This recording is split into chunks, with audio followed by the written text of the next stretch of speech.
Hey, this is John Leon Guerrero. Our guest today is Captain Leslie Nicole Smith. She was deployed to Bosnia in September of 2001 with the 29th Infantry Division for Stabilization Force 10 during Operation Joint Forge. 2 weeks before the end of her first tour, she developed a blood clot. She wanted to stay, but the general she worked for insisted she'd take care of the clot and sent her back to the U.S. on a medevac. Turned out to be a crucial call. By the time she was back stateside, she was barely alive. She was admitted to Walter Reed Army Medical Center for complications resulting from exposure to a chemical agent. She ultimately lost her leg and most of her sight. Today she's legally blind, and she's been medically retired from the Army, but that doesn't stop her. She's an advocate for veterans and a spokesperson for organizations including Canines for Veterans, the USO, the Fisher House Foundation, and the American Veterans Disabled for Life Memorial. She received a secretarial appointment to the Department of Veteran Affairs Advisory Committee on Women Veterans, participates with the Department of Defense Congressionally Directed Medical Research Program, and serves as the official ambassador for Wreaths Across America and an ambassador for the Gary Sinise Foundation. She's a powerhouse and inspiration, and she's our guest today, Leslie Nicole Smith. Lions Rock Productions. This is Jay Moore. This is Greg Proops. This is Jordan Harbinger. This is Dexter from The Offspring. This is Nathan This is East. Sebastian Younger. This is Rick Morales. This is Stuart Copeland. This is Mick Gillette. This is Andy Summers. Hi, this is Skunk Baxter. This is Gabby Reese. This is Rob Bell. Hey, this is John Leon Guerrero. Hey, and this is Pete A. Turner. Hi, everyone. I'm retired Captain Leslie Nicole Smith, and Isaac, my service dog, is here with me, and we are on the Break It Down show. And now, the Break It Down show with John Leon Guerrero and Pete A. Turner. Yes, Isaac is my co-host today, and it's great to know that someone like you is out there, Leslie, because your story is incredible, and we're going to get into that soon. Just so you know, from all of us combat veterans out there, you're joining a class that includes Mike Day, who was shot 27 times in combat and lived. He's a SEAL. Josh Montz, who was shot and killed 12 years ago. He was dead for 15 minutes, and they brought him back. And so, you know, with as tough as all of you all are, I always want to recognize that it's incredible that we live in a time where, you know, you've got a catastrophic injury, you lose your leg, you lose your vision for the most part, and yet you're still out there. And where do you lean forward? You lean forward in helping veterans. You work for the Gary Sinise Foundation, which, again, thank you to all of you guys for what you do out there. But I just wanted to open up by just saying thanks, because everybody has hard days, and I know from all of us veterans who, you know, we all need I had a rough day today. I went for a surgical consult to fix a hernia, refix a hernia, right. You know, and it's no big deal, but sometimes you just need someone to say, hey, and at the VA, you know how it is there, I'm in great shape. I don't have to take any pills. I'm in for a minor surgery. So just to know that there's someone out there helping us all try to get a little better, it's a big thing, and you and Isaac deserve a lot of thanks. So I'll start by saying thank you. But let's get into, you know, I tease the whole fact that you lose your leg and you lose your vision. Let's get into that so we can get that out of the way and get on to the good stuff.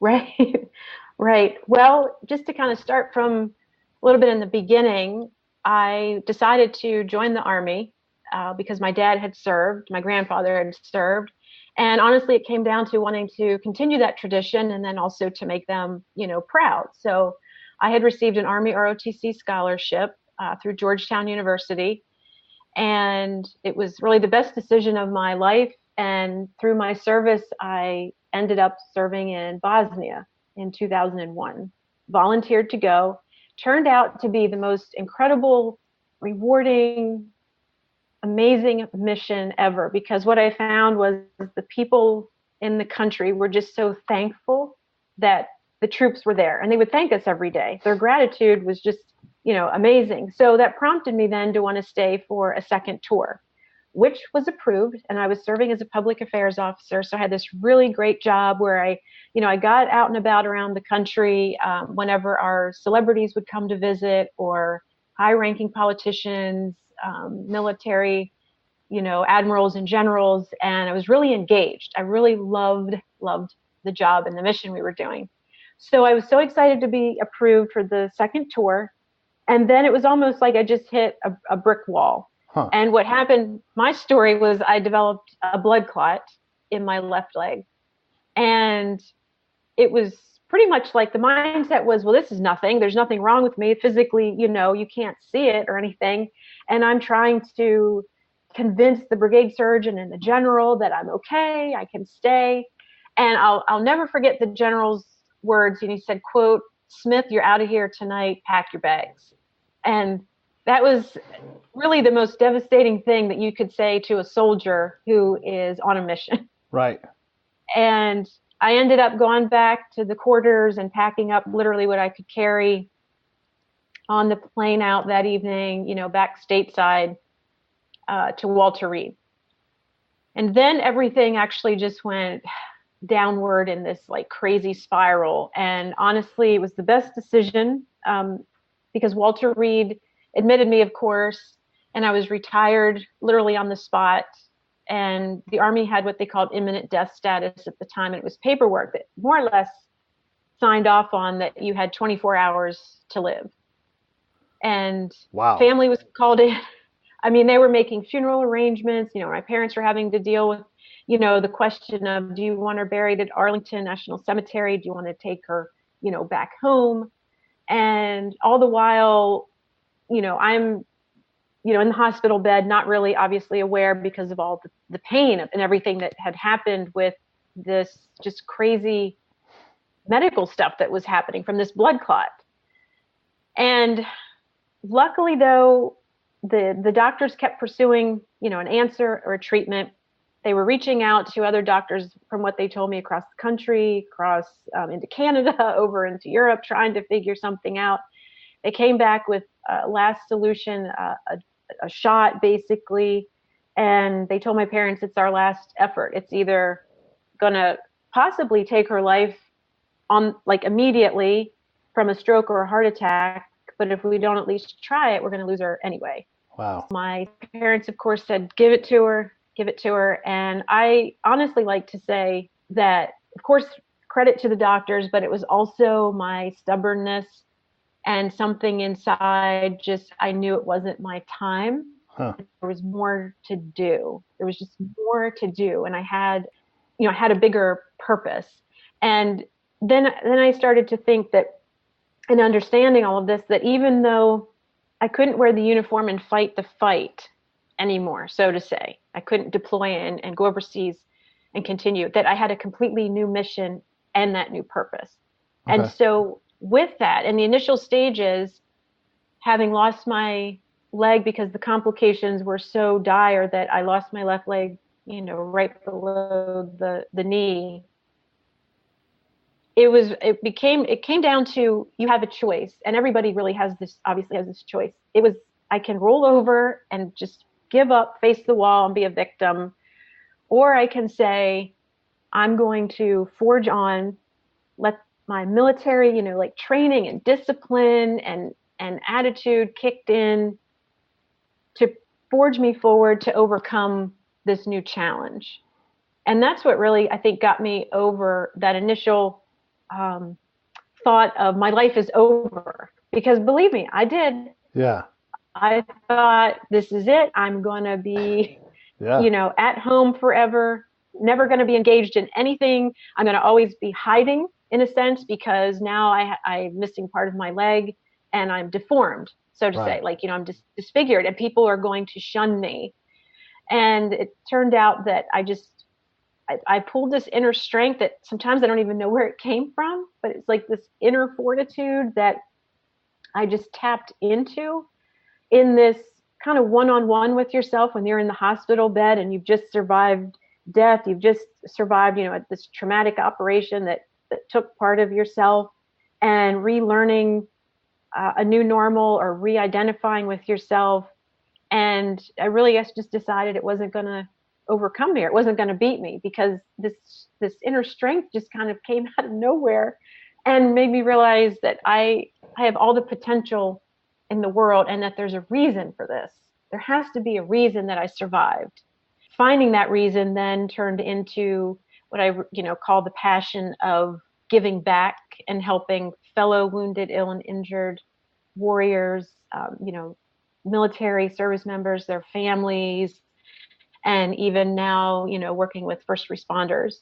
And it's just been amazing getting to this point. Well, let's back up a little bit and talk a little bit about your recovery. So the mental attitude kicks in. Has that something that you've always had, or was this something that you found in the process of losing your leg, and all of the other damage that came with the problem with your blood? Right. I think probably a little bit in my personality already, but it just went into overdrive when I realized that, again, I had that choice. And really, you can apply that to any situation in your life, whatever challenge or obstacle, you may have, or just deciding simply if you want to have a good day or not. And that's probably because I was in Walter Reed for almost 8 months. Oh, wow. That was really all that I had, except for my parents who were there with me nonstop, and of course the amazing doctors and nurses. But like I said, it really comes down to dealing with yourself, because it's just coming down to the basics of survival. How do I want to move on? How do I want this challenge or this obstacle and move on? So I think it's a combination of both, but I really think because of the tragedy and the misfortune, though, so much good came out of it on a much higher level. Okay. That has kept me going every day. Okay, so it's kept you going every day. You get retired from something that you were passionate about. It seems like you might have been called to be in the Army, and you get retired as a captain. So it's not like you can just kick back and do nothing and live on your fancy captain retirement. Even with the disability stuff, you still got to go out and get a job. So talk about that when you're like, what am I going to do now? I mean, and did that time of recovery also overlap with now I'm going to start working time? I mean, at some point you do have to get back to work. Talk a little bit about that part of your recovery and figuring out what it was that you needed to do. Right, because that was kind of a scary, reality and scary question, because of, again, how I would be accepted. Would I be able to do the job? Because mentally and emotionally and even really spiritually, you go through, I'm not the same person anymore. I am not a whole person. Am I going to be valued as a person, or how am I just going to be accepted? And again, I'm going to give credit back to, the military and our training, and how you always complete the mission, no matter really what it takes. Military service members, we will go to the very end to complete it. So it was more or less probably to a challenge of, can I do this? Okay. And then I ended up working actually for the USO World Headquarters. It was my first job out of Walter Reed as an amputee. And at the time, I actually still had all of my vision. The vision loss came a little later. But I remember, again, struggling with the feelings of going to work for the USO, even though that's like this amazing organization that supports military and, and the families and everything. There was still just that apprehension of, are people going to think I can't do the job 150% because I'm missing part of myself. Right. And honestly, I think the best thing for me was going back to work and getting back, into that groove, and having, again, an amazing job where I felt related, because that was another big piece. I mean, I could have gone to work at, McDonald's or Walmart or, right. SAIC or something like that. But what drew me to the USO, of course, was that connected feeling that I'm, even though not in the uniform, but I'm still part of the big picture and the service and, fighting for our country. I'm just now giving back in a different way. And that was really, I think, mentally very helpful, because I didn't feel so disconnected, which then, could have led to, I'm not going to leave the house anymore because I don't have that purpose. Right. And so I worked for the USO for a year, and then went to work for the Department of Navy as a public affairs officer. And again, giving back to the warfighter and the mission, and it really kept me involved. And then also within the network of other veterans, of course, military and their families, I started to see what the needs were. That there was this network, resources that were needed, other veterans needing help with like the VA paperwork, Boy, claims. And let me because just stop you there and just say this. I have a disability rating, and I got it a while back, and I have, since that time, been trying to navigate the process of fixing that and getting it to what it needs to be. I'll say this too, is that you have a paper that you get. This is for my friends who are listening in the audience. There's a paper they give you called a DD-214, and it's the end-all be-all of your military experience. Everything you did and accomplished is on that thing. And I don't know what your experience is, Leslie, but mine is wholly inaccurate.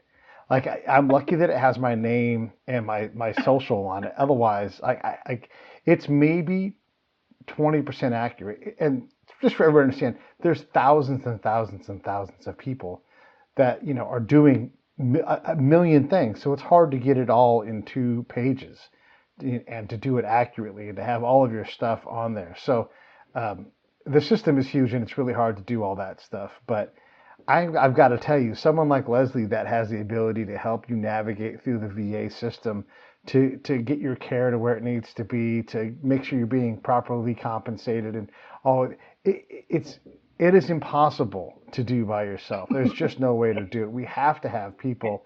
You can get care. Sometimes that care fails you, but you have to have a guide. It's several different guides, wouldn't you say?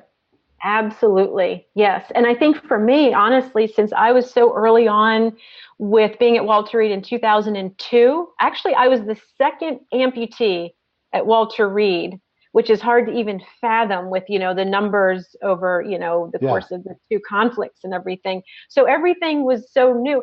In fact, when I asked the prosthetic department if I could tangibly see a prosthetic leg, they did not have one to show me. Wow. That's really kind of how, because I was in there asking to be able to wear high heels again. Right. And I think they were a little bit like, wait, what? Like high heels. And I was like, in fact, that was the first question after my amputation surgery to the doctor was, am I going to be able to wear high heels again? I never even asked if I could walk again.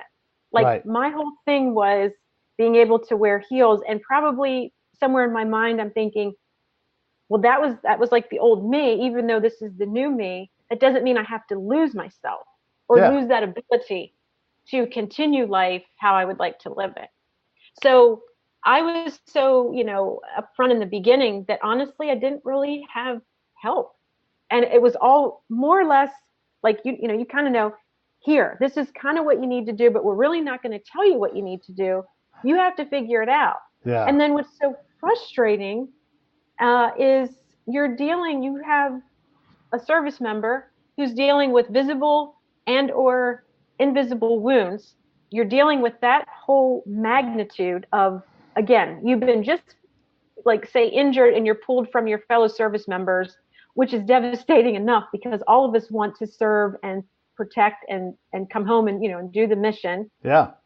You're dealing again mentally, emotionally with what just happened to my body. I'm not in control so much anymore. I'm not over there fighting and supporting. I'm trying to just survive.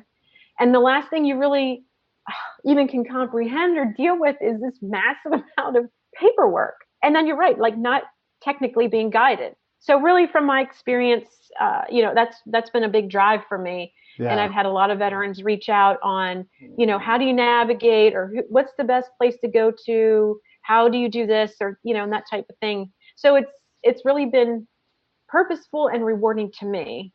One of the things too, I want to add to the complexity of what we're talking about is there are trip falls. You want to be honest, but honesty isn't always the best policy when dealing with the VA. So you take people that are I would say in our DNA, we're trying to be upfront. We're trying to have good character. We're trying to be honest. We want to do as much as we can with what we've got. We're pushing, and we want to be resilient and do this by ourselves. And the entire VA system, it's totally designed against that. Like you have to be very careful of what you say. If you're like, my ears ring all the time and I really struggle to sleep, but I'm okay. They're going to be like, okay, he says he's okay. They'll believe you. Exactly. That's right.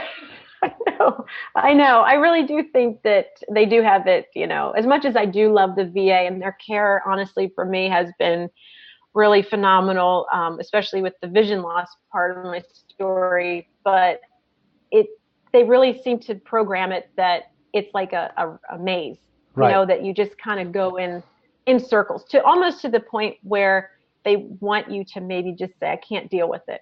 Yes. Because it's so upfront with your your new injuries and or wounds and illnesses as you're recovering, like say at Walter Reed or whichever military hospital. The last thing you even want to think about is this overload of paperwork, and it's like like you said, it's daunting, it's overwhelming, it's frustrating, and it's difficult. I mean, I know that they're working on making it better, and have made improvements and whatnot. And then, like I said, just from my own personal participation in helping veterans through the years, like I said, get to the right place or talk to the right person or talk to the right department, and that type of thing has been another big piece of my recovery and the rehab, and all part of the reintegration for myself, and understanding that just kind of coming back to what I said earlier, having that new mission or that new purpose. Right. Yeah. Talk about that purpose then. So you pick up the ability to work with the incredible work that Gary Sinise has done. Give us an idea about the background with that. Right. So I had the amazing opportunity to first cross paths with Gary Sinise back in about 2005, 2006 timeframe with the American Veterans Disabled for Life Memorial that was built in Washington, D.C. And at the time, he was serving as the national spokesperson. We would cross paths at a lot of these events, even hosted like by the USO, at Walter Reed when he would come to visit. We just kind of kept crossing paths. And one thing led to the next. And soon I was working alongside him as a soldier spokesperson, as I would call myself, and a few other wounded warriors to help raise awareness for this very important memorial, since it is the only one dedicated to living veterans, living disabled veterans. And it just kind of, that relationship and that friendship and that trust of seeing each other and working together just really built over the years. And then in June of 2011, he established the Gary Sinise Foundation. And January of 2013, he started the ambassador program, when he reached out to ask me to serve as an ambassador, and with that to represent him, and of course the amazing work with the foundation, at events to speak on his behalf. We've done, many events over the years where we'll go and talk about the foundation or accept a donation check, participate, in a race, that type of thing. A lot of all sorts of different incredible opportunities, and attend different events that the foundation sponsors, across the country. Right. Yeah, it's important work to be able to do that, to be able to go and be the front face for something called the Gary Sinise. And like, right, I know. Yes, because I mean his story, alone is just completely incredible. How really what started was he did come from a family of people that served, and and veterans in his family. But what really was the catalyst was his role as Lieutenant Dan. Right. In Forrest Gump, because then from that and doing this phenomenal job, playing Lieutenant Dan, the double amputee, the Disabled American Veterans Organization recognized Gary Sinise at their annual convention. And it was just the one amazing thing about Gary Sinise. He's just so genuine, and he takes the time to talk to each person, and he relates to you. So he'll sit and have a conversation with you and your parents, your brother, your sister. Like with Isaac, my service dog, I consider Isaac, as an ambassador as well. And Isaac will wear the Gary Sinise Foundation, bandana, and, he talks to Isaac, and people just really relate to that, and they don't forget that. And I tell him all the time, I'll say, I'll be out over here or over there, and people will see Gary Sinise Foundation on like my pin or shirt, or they just know I have that role. And the minute you just, not even the second, you say, Gary Sinise, I mean, people light up like Christmas trees. And they'll be like, oh my gosh, I saw the Lieutenant Dan band, or I loved him in Forrest Gump, or I met him at Walter Reed and he signed a poster, or he signed my hat, or he talked to my mom for like 10 minutes, or he took pictures, he really like spent time. And that's why people just love him and love the work that he's doing. And he just keeps giving and giving with all the different programs that the foundation offers, and just the outreach and that connection is just puts him, up there at the top. And I can't say enough how proud I am to serve as an ambassador for the foundation. Yeah, there's a lot of people that work in the we want to help veterans space, and Yeah. we're often critical of a lot of them, and rightfully so. There's been a lot of less than honest dealings with these things, but I think as a complete Department of Defense, we all take what Gary does seriously, and there's no doubt about his desire to really do this. And I should also say briefly. Julie Duchek is a member in the Lieutenant Dan band and has been for years, and she's a friend of mine from Chicago. And so anytime we get a chance to celebrate Julie and her work, she's about to have a baby, by the way, we always have to do that. But in terms of dealing with Lieutenant Dan, in terms of dealing with Gary Sinise, I just call him Lieutenant. I know. He's called that all the time, right? Yeah, but his name's really Gary Sinise. That's right. But just to hear that he goes up to Isaac and engages with him. How often do you interact with Gary in a year? Do you see him very often? We see him, I guess quite often.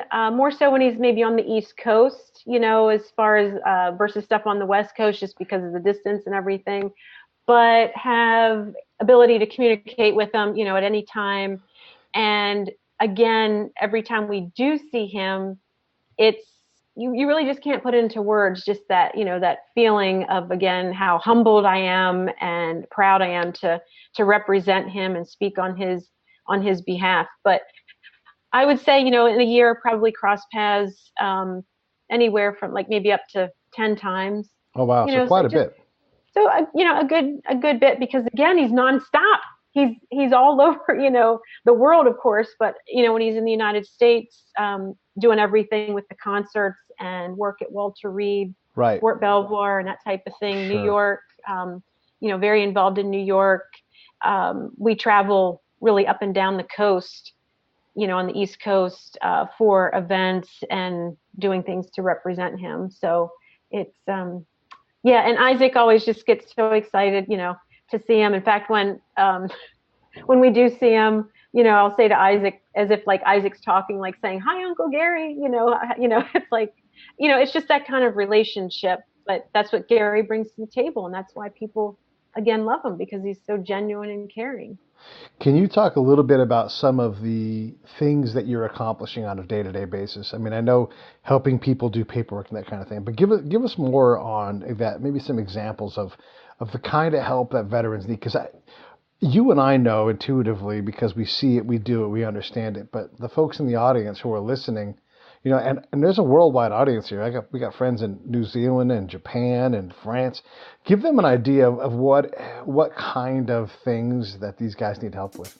This episode of the Break It Down Show is brought to you by Lions Rock Productions. That's us. We publish, evaluate, and develop podcasts just like this one, consult others to build their own, and create associated content and content marketing strategies. So if you're launching or expanding your social media presence, your business or your personal brand, or if you just want to take your media presence to the next level, reach out to us on Twitter at Pete A. Turner or at JohnLG69 at the Break It Down Show. There's 1,000 ways to get a hold of us. Now enjoy the show. Give them an idea of what kind of things that these guys need help with. Oh, yeah, all sorts of, different things. I think the one top priority is getting our veterans engaged and not regressing or withdrawing.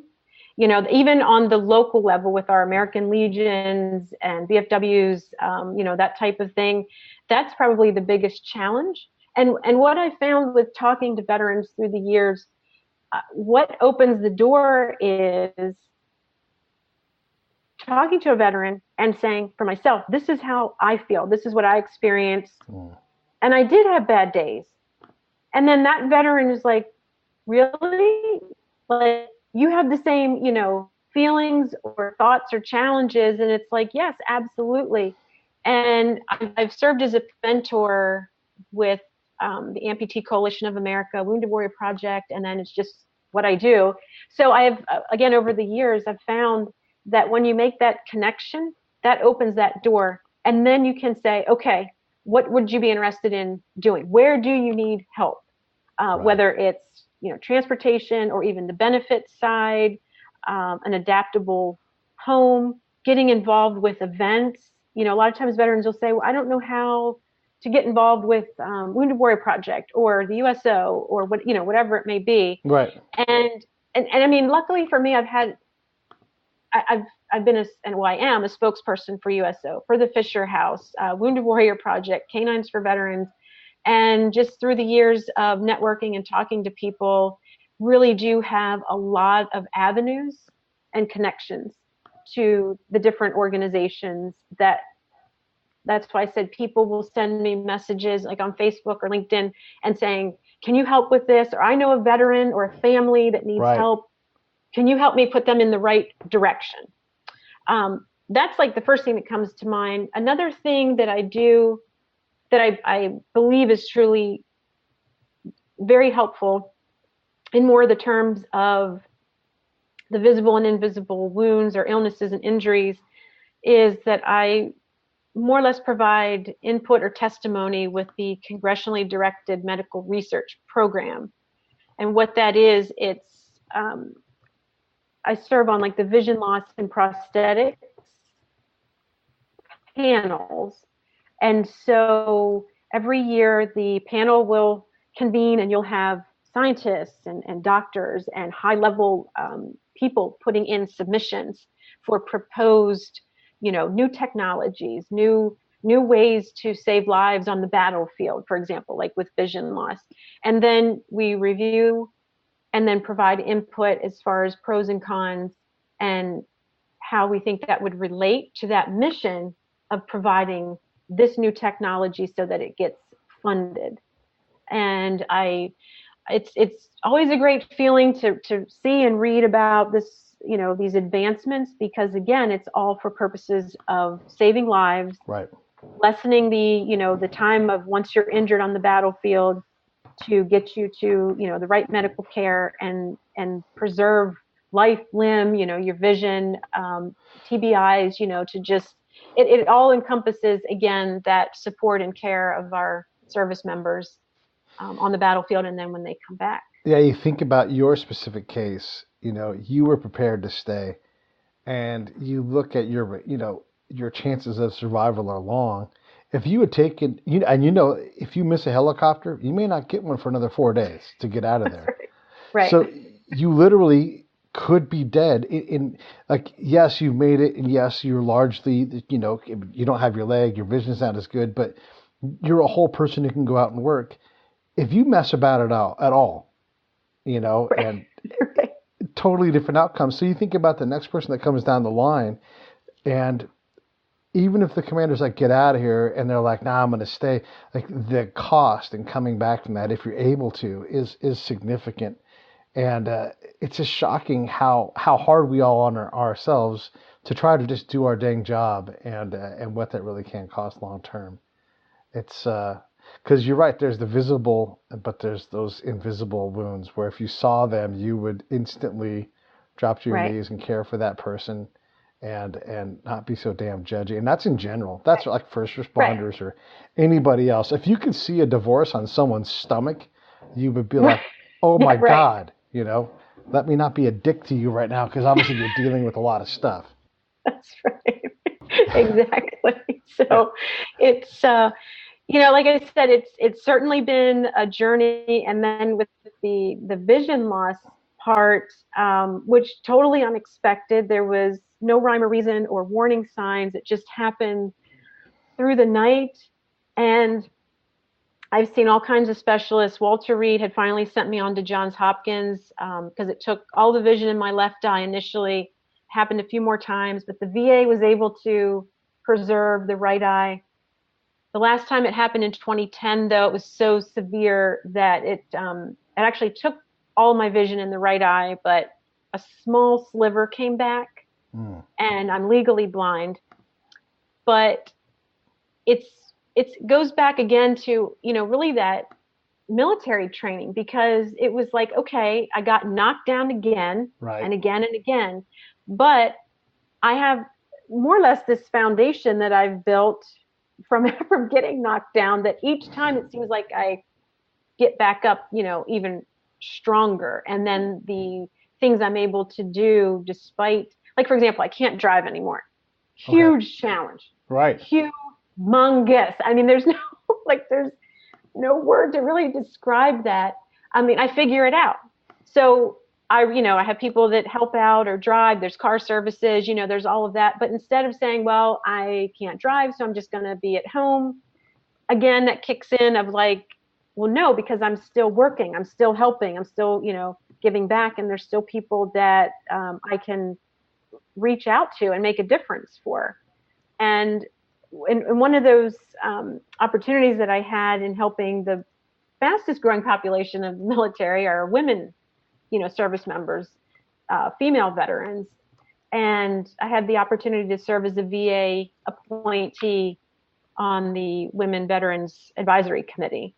And very rewarding, very eye-opening to be able to contribute recommendations to the VA secretary on ways to improve resources, services, recognize our female veterans, because you probably have heard that women veterans tend to not self-identify with their service, because so many of us will, let's say, be, at the store, at the VA. People come up and say, oh, that's nice that you drove your grandfather to his appointment, or that's nice you brought your husband. Yes. We'll have a shirt that says Army, and then a person at the store will say, oh, well, you're a military spouse, thank you for your service. And it's always like, oh, I'm the veteran, I'm the one that served, I'm a woman, and just because I'm a woman doesn't mean I can't do the job, Right. So I've been working on that and several different avenues or campaigns, recognition for the female veteran population, because we have to, again, it's all about the awareness that our women are veterans too, and that you can, there's the flip side of it too. It's like you can still be a woman in the military, be feminine, so to say. It's not always, like I helped to co-found Fatigues to Fabulous, which was a nonprofit that helps, women veterans just transition. And, it's like that whole aspect of you don't have to regress or withdraw from the service, or, that you've served, because you can't be a woman. And that you can still be, beautiful inside and out, because as women, that's, how we think too. And that's been a lot of fun over the last couple of years with Fatigues to Fabulous, and, doing some events and creating that awareness that is hopefully bringing more to the forefront that you don't have to not identify with your service and have people, ask you these crazy questions. They really should be, if you have a shirt on that says Army or veteran, they should be up front, saying thanks or where did you serve, versus the opposite kinds of questions. Yeah. When your PR guy James was getting a hold of me, and he's like, "Do you want to have a female service?" Yes, of course, because we need to hear from all of you too. I mean, Scott Husing's a friend of mine. He's been co-hosted on the show, I don't know, over a dozen times, and he and I both have been in all of the combat you ever need. And we're both open about this. Like, we love female service members. We want you on the battlefield with us, contributing, not just as a PAO, but grab your gun, let's go. Let's go out and patrol these streets and bring what you bring, because that's what makes us all better, is seeing and recognizing that. And whatever I can do, I don't even think about the fact that when I show up to the VA, they assume I'm the veteran, and it would bug the fuck out of me to get there and be like, motherfucker, you know what? It would drive me crazy to have them Right. think I was just there picking up my grandpa or my husband. It literally has never occurred to me. I've got to change how I see that because I'm positive I've been guilty of that. But just that thing right there is like you've already done your job today. You've made the Right. world a slightly better place. That's right. Well, and you think we're in the year 2019, but it's still happening, and it's so prevalent because it's really one of the top things that at the agenda for female veterans. That's the first thing they'll fire off is like, that I get mistaken for being the spouse, which there's nothing wrong with that, but it's just that again, that stereotype that women can't serve or don't serve. And so what that does is then it leads that female veteran to step back away and be like, well, if I'm not looked upon or recognized as the veteran, I'm going to withdraw and step back, and then I'm not going to identify with my service because everybody in the public is just assuming or associating that I'm, the spouse or here with my grandfather, or I'm picking up meds, for my dad, who's the veteran. Mm-hmm. And it's creating then this disconnect with, the American public, and causing, again, for our female veterans to just kind of step back or harder to reach because they're hidden more. Yeah. And so there's all sorts of efforts now being placed on female veterans and bringing them to the forefront and celebrating them and recognizing them for their accomplishments and the amazing things. I mean, we can do the same jobs, absolutely, in the military. Yeah. And I do think that things are going to start to turn just because there is more of a push on this effort. And it would be really nice to go in to the VA and be, like recognized, or if somebody's looking at you like, oh, she's a veteran. Wow, that's great.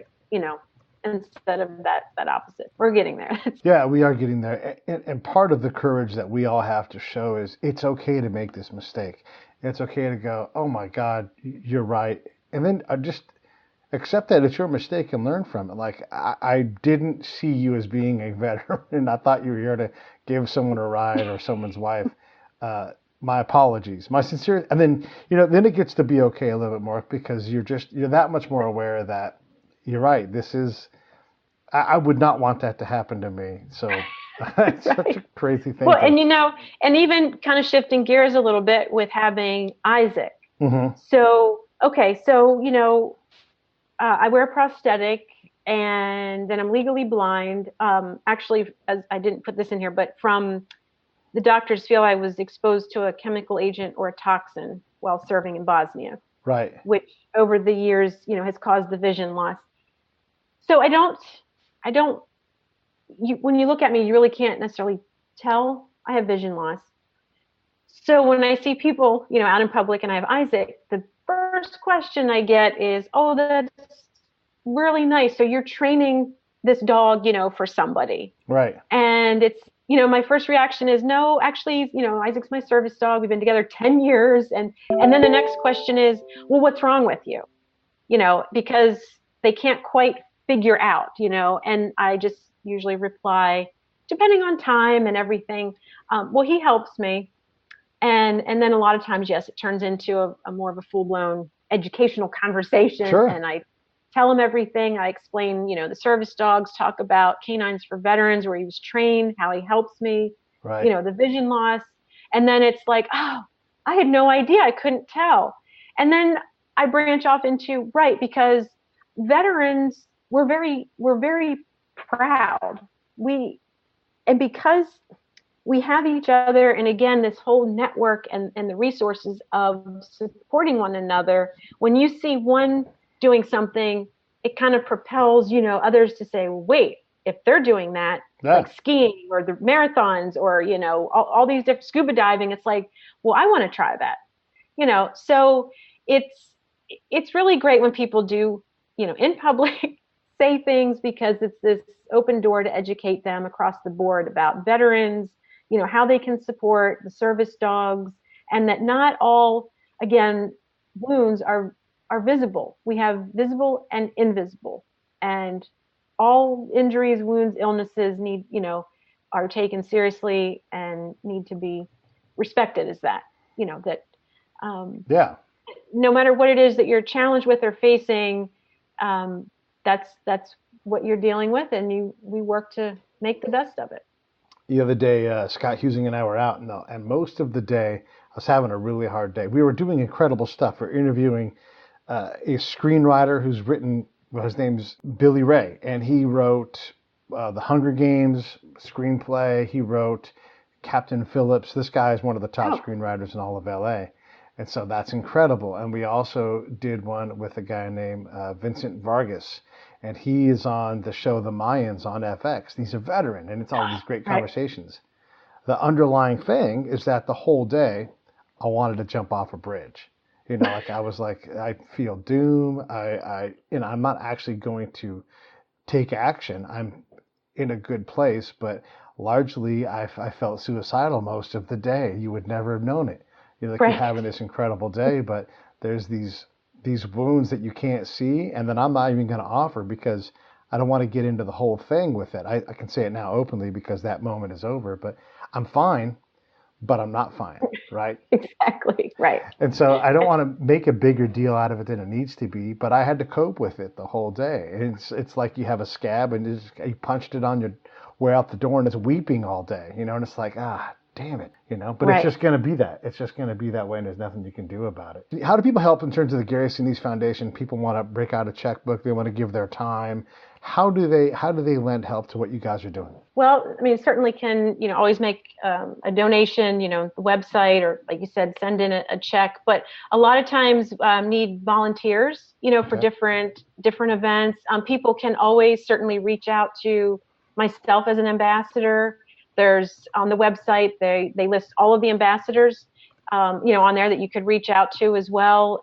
But pretty much the best way is send me a message, and then I can get you connected in the best way that, you can give back, depending on where you live, what your availability is, what you'd be interested in helping with. The foundation just has all kinds of different programs, from like the Serving Heroes, where we go into Walter Reed or the military hospitals and provide lunch, just as a break for the service members to just come and get, a free lunch and learn a little bit about the foundation and just know that they're supported and they're not forgotten.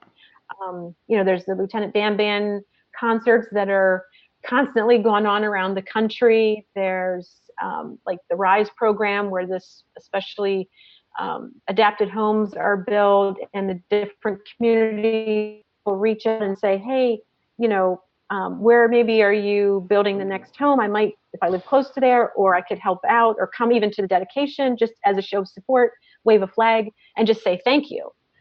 There's with Memorial Day coming up, Gary's in DC for the Memorial Day concert, and then in the parade. So if you're in the Washington DC area, I encourage you to come out, for the concert on the Capitol Hill lawn, and then the parade that takes place on Memorial Day, downtown Washington DC, and again, tons of like veterans and people out. So it's a great opportunity to just come out and show your thanks. And again, I encourage everybody, reach out to me.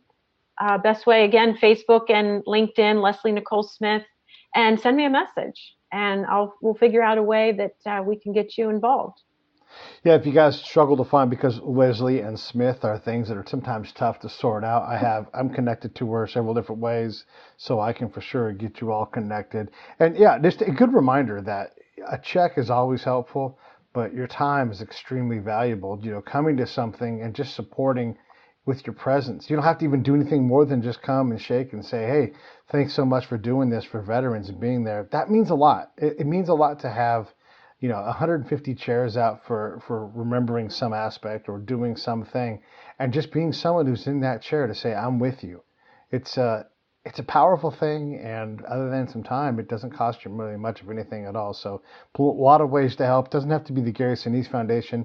There are ways to help your community in 1,000 ways. Get involved, get out there, and bend your back a little bit if you don't have much money. And if you have a little bit of money, then write a check and help out, because there's great people like Leslie out there leaning forward every day, trying to take the hurt and make it hurt a little less. And for that, we all owe you a thank you. Oh, well, thank you, so much. And like I said, I really do encourage all listeners, no matter where you're living or where you're listening from, please feel free anytime, day or night, reach out to me. Pete as well, he can get in touch with me, and I will ensure you that I will do everything that I can to get you involved or find the best way for you to give back if that's something that you really want to do. And like Pete said, just coming out and clapping, saying thank you, waving a flag. I can tell you, each time it's overwhelming. You see this and it just really brings tears to your eyes, because we know then we're not forgotten, we're remembered, and we're thanked for our service. Well, thank you for your service, Leslie. You are awesome. You are a warrior, and I really am proud to have you on. Let's do some more. Let's get you and I don't know, we'll find somebody else and we'll have a show together and do another one. That would be great. Absolutely. So no, we really appreciate. Isaac says hi. He says thanks for your Hi, Isaac. for your time. And it's been great, because I love to just share my story, because the one thing I found is if you can just help one person. Yeah. And I'll tell you, here's a perfect example of one time we were doing an event, and I was telling my story, and literally a lady in the audience came up afterwards, and she said, "You know what? I've been wanting to go to the gym, but I keep putting it off." And she said, after hearing you talk, she goes, "I'm going to the gym tonight."